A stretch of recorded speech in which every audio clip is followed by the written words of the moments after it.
ಎಲ್ಲ ನನ್ನ ಯೂಟ್ಯೂಬ್ ವೀಕ್ಷಕರಿಗೆ ನಮಸ್ಕಾರ. ನಾನು ನಿಮ್ಮ ಚಿರಾಗ್ ಟಾರ್ಕ್ ಟೈಸನ್. ನನ್ನ ಯೂಟ್ಯೂಬ್ ಚಾನಲ್ 50,000 ಸಬ್ಸ್ಕ್ರೈಬರ್ಸ್ನ ಕಂಪ್ಲೀಟ್ ಮಾಡಿದೆ ನಿಮ್ಮ ಸಪೋರ್ಟಿಂದ.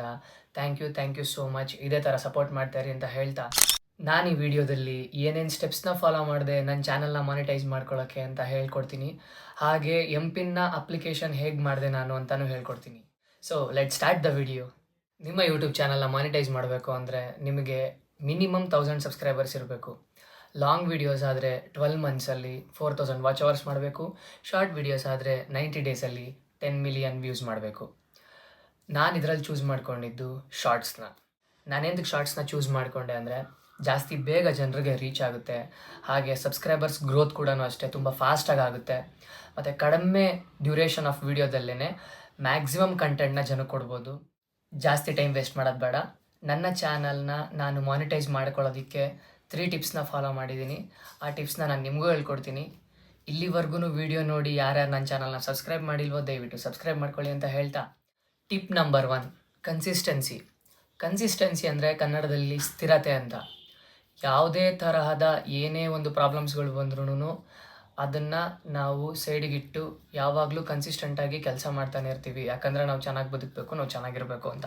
ಯೂಟ್ಯೂಬಲ್ಲೂ ಅಷ್ಟೇ, ಯೂಟ್ಯೂಬ್ ಚಾನಲ್ ಗ್ರೋ ಆಗಬೇಕು ಅಂದರೆ ನೀವು ಕನ್ಸಿಸ್ಟೆಂಟಾಗಿರಬೇಕು. ನೀವು ಡೈಲಿ ಎಷ್ಟು ವೀಡಿಯೋಸ್ಗಳನ್ನ ಅಪ್ಲೋಡ್ ಮಾಡಬೇಕು ಅಂತ ಫಿಕ್ಸ್ ಆಗಿರ್ತೀರೋ ಅಷ್ಟು ವೀಡಿಯೋಸ್ನ ನೀವು ಅಪ್ಲೋಡ್ ಮಾಡಲೇಬೇಕು. ಅಥವಾ ವೀಕ್ಲಿ ನೀವು ಎಷ್ಟು ವೀಡಿಯೋಸ್ನ ಅಪ್ಲೋಡ್ ಮಾಡಬೇಕು ಅಂತ ಇಟ್ಕೊಂಡಿರ್ತೀರೋ ಅಷ್ಟು ವೀಡಿಯೋಸ್ನ ನೀವು ಅಪ್ಲೋಡ್ ಮಾಡಬೇಕಾಗುತ್ತೆ. ನಾನು ಡೈಲಿ 2 ಶಾರ್ಟ್ಸ್ನ ಅಪ್ಲೋಡ್ ಮಾಡ್ಕೊಂಡು ಬಂದೆ. ಸೊ ಈ ಶಾರ್ಟ್ಸ್ಗಳು ನನ್ನ ಚಾನಲ್ನ ಮಾನಿಟೈಸ್ ಮಾಡೋದಕ್ಕೆ ಹೆಲ್ಪ್ ಮಾಡಿದೆ. ಸ್ಟಾರ್ಟಿಂಗ್ ಪಾಯಿಂಟಲ್ಲಿ ನನ್ನ ಶಾರ್ಟ್ಸ್ ವೀಡಿಯೋಸ್ಗಳು ಯಾವುದೇ ಥರದ ಒಳ್ಳೆ ವ್ಯೂಸ್ ಬರ್ತಾ ಇರಲಿಲ್ಲ. ಬಟ್ ನಾನು ಕನ್ಸಿಸ್ಟೆಂಟಾಗಿ ವೀಡಿಯೋನ ಅಪ್ಲೋಡ್ ಮಾಡೋಕ್ಕೆ ಸ್ಟಾರ್ಟ್ ಮಾಡಿದೆ. ಆವಾಗಿಂದ 100 ವ್ಯೂಸ್ ಇದ್ದಿದ್ದು 50K ವ್ಯೂಸ್ ಆಯಿತು, 50K ವ್ಯೂಸ್ ಇದ್ದಿದ್ದು 100K ವ್ಯೂಸ್ ಆಯಿತು. ಅದೇ ಥರನೇ ಮಿಲಿಯನ್ಸ್ ವ್ಯೂಸ್ ಬರೋಕ್ಕೆ ಸ್ಟಾರ್ಟ್ ಆಯಿತು, only because of consistency. Second point, content ಅನ್ನೋದು ತುಂಬ ಇಂಪಾರ್ಟೆಂಟ್ ಆಗುತ್ತೆ. ಎಷ್ಟೇ ನೀವು ಕನ್ಸಿಸ್ಟೆಂಟಾಗಿದ್ದೂ ಕಂಟೆಂಟ್ ಚೆನ್ನಾಗಿರೋದು ಕೊಡ್ತಾ ಇಲ್ಲ ಅಂದರೆ ಜನ ಯಾವುದೇ ಕಾರಣಕ್ಕೂ ಆಕ್ಸೆಪ್ಟ್ ಮಾಡ್ಕೊಳ್ಳೋದಿಲ್ಲ, ನಿಮ್ಮನ್ನು ಸಬ್ಸ್ಕ್ರೈಬ್ ಕೂಡ ಮಾಡೋದಿಲ್ಲ. ಸೊ ಒಳ್ಳೆ ಕಂಟೆಂಟ್ನ ಬಿಲ್ಡ್ ಮಾಡಬೇಕಾಗಿರೋದು ನಿಮ್ಮ ಕರ್ತವ್ಯ. ಆ ಕಂಟೆಂಟ್ನ ನೀವು ಬಿಲ್ಡ್ ಮಾಡಿದ ಮೇಲೆ ಮಾತ್ರನೇ ನೀವು ಯೂಟ್ಯೂಬ್ಗೆ ವೀಡಿಯೋಸ್ನ ಅಪ್ಲೋಡ್ ಮಾಡೋಕ್ಕೆ ಸ್ಟಾರ್ಟ್ ಮಾಡಿ. ನನ್ನ ಕಂಟೆಂಟ್ ಬಂದು ಫ್ಲಿಪ್ಪಿಂಗ್ ಕಂಟೆಂಟ್. ಸೊ ನಾನು ಬೇರೆ ಕಡೆ ಎಲ್ಲ ಯಾವ್ಯಾವುದು ಸ್ಟೇಜ್ ಪರ್ಫಾರ್ಮೆನ್ಸ್ಗಳು ಮಾಡ್ತೀನೋ ಅಲ್ಲಿ ಆಡಿಯನ್ಸ್ ಪಬ್ಲಿಕ್ ರಿಯಾಕ್ಷನ್ಸ್ನ ನಾನು ಯೂಸ್ ಮಾಡಿಕೊಂಡು ನನ್ನ ಶಾರ್ಟ್ಸ್ನ ನಾನು ಬೂಸ್ಟ್ ಮಾಡಿಕೊಂಡೆ.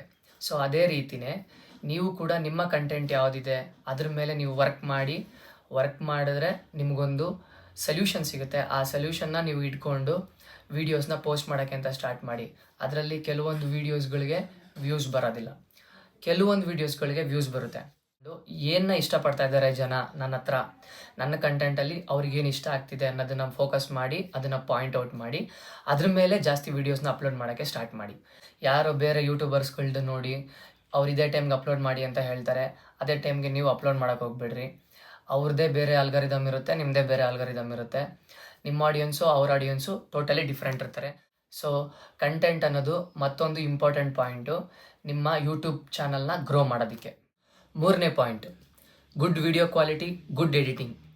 ನೀವೆಷ್ಟೇ ಕನ್ಸಿಸ್ಟೆಂಟ್ ಆಗಿದ್ದರೂ ಕೂಡ ಅಥವಾ ಒಳ್ಳೆ ಕಂಟೆಂಟೇ ಕೊಡ್ತಾ ಇದ್ರೂ ಕೂಡ ಒಳ್ಳೆ ವಿಡಿಯೋ ಕ್ವಾಲಿಟಿ ಅಥವಾ ಒಳ್ಳೆ ಎಡಿಟಿಂಗ್ ಇಲ್ಲ ಅಂದರೆ ನಿಮ್ಮ ವಿಡಿಯೋ ಜಾಸ್ತಿ ಜನಕ್ಕೆ ರೀಚ್ ಆಗೋದಿಲ್ಲ. ಒಳ್ಳೆ ವಿಡಿಯೋಗೋಸ್ಕರ ಒಳ್ಳೆ ಡಿವೈಸ್ ಮ್ಯಾಂಡೇಟರಿ ಬೇಕೇ ಬೇಕಾಗುತ್ತೆ. ಹಾಗೆ ಒಳ್ಳೆ ಎಡಿಟಿಂಗ್ಗೋಸ್ಕರ ಒಳ್ಳೆ ಎಡಿಟಿಂಗ್ ಸಾಫ್ಟ್ವೇರ್ ಕೂಡ ತುಂಬ ಇಂಪಾರ್ಟೆಂಟ್ ಆಗುತ್ತೆ. ಈ 3 ಟಿಪ್ಸ್ಗಳನ್ನ ಇಟ್ಕೊಂಡು ನನ್ನ ಚಾನಲ್ನ ನಾನು ಮಾನಿಟೈಸ್ ಮಾಡ್ಕೊಂಡಿದ್ದೀನಿ. ನಿಮಗೂ ಕೂಡ ನಿಮ್ಮ ಚಾನಲ್ನ ನೀವು ಮಾನಿಟೈಸ್ ಮಾಡ್ಕೊಬೇಕು ಅಂದರೆ ಈ 3 ಸ್ಟೆಪ್ಸ್ನ ನೀವು ಫೋಕಸ್ ಮಾಡಿ, ಇದನ್ನೇ ಫಾಲೋ ಮಾಡಿ ಅಂತ ನಾನು ಹೇಳಲ್ಲ.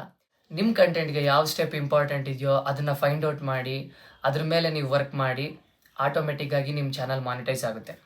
ಹಾಗೆ ಮಾನಿಟೈಸ್ ಆಗಿದ ತಕ್ಷಣ ಪಿನ್ ಬರುತ್ತಾ ಅಂತ ಎಲ್ಲರೂ ಕೇಳಿದ್ರು. ಇಲ್ಲ, 1-2-3 ಮಂತ್ಸ್ ಆದರೂ ಆಗುತ್ತೆ. ನನಗೂ ಕೂಡ ಅಷ್ಟೇ, ಮಾನಿಟೈಸ್ ಆಗಿ 3 ಮಂತ್ಸ್ ಆದಮೇಲೆ ಪಿನ್ ಬಂದಿದ್ದು.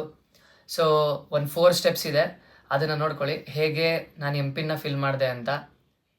ಫಸ್ಟ್ ಈ ಥರ ಯೂಟ್ಯೂಬ್ ಸ್ಟುಡಿಯೋನ ಓಪನ್ ಮಾಡ್ಕೊಳ್ಳಿ. ಅದಾದಮೇಲೆ ಅರ್ನ್ ಮೇಲೆ ಪ್ರೆಸ್ ಮಾಡಿದ ತಕ್ಷಣ ನಿಮಗೆ ಈ ಥರ ಒಂದು ಆಪ್ಷನ್ ಕಾಣಿಸುತ್ತೆ, fix your AdSense for your YouTube account ಅಂತ.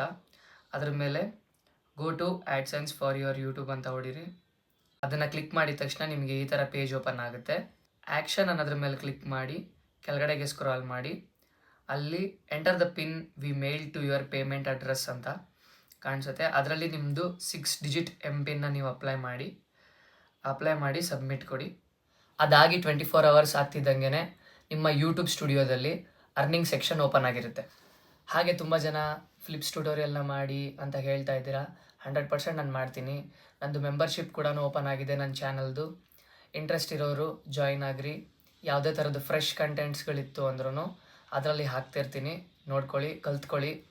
ಇಲ್ಲಿವರೆಗೂ ನನ್ನನ್ನು ಯಾವ ಥರ ಸಪೋರ್ಟ್ ಮಾಡ್ಕೊಂಬಂದ್ರೋ ಮುಂದೆನೂ ಕೂಡ ಅದೇ ಥರನೇ ಸಪೋರ್ಟ್ ಮಾಡ್ತಾಯಿರಿ ಅಂತ ಹೇಳ್ತಾ, thank you so much. Love you all.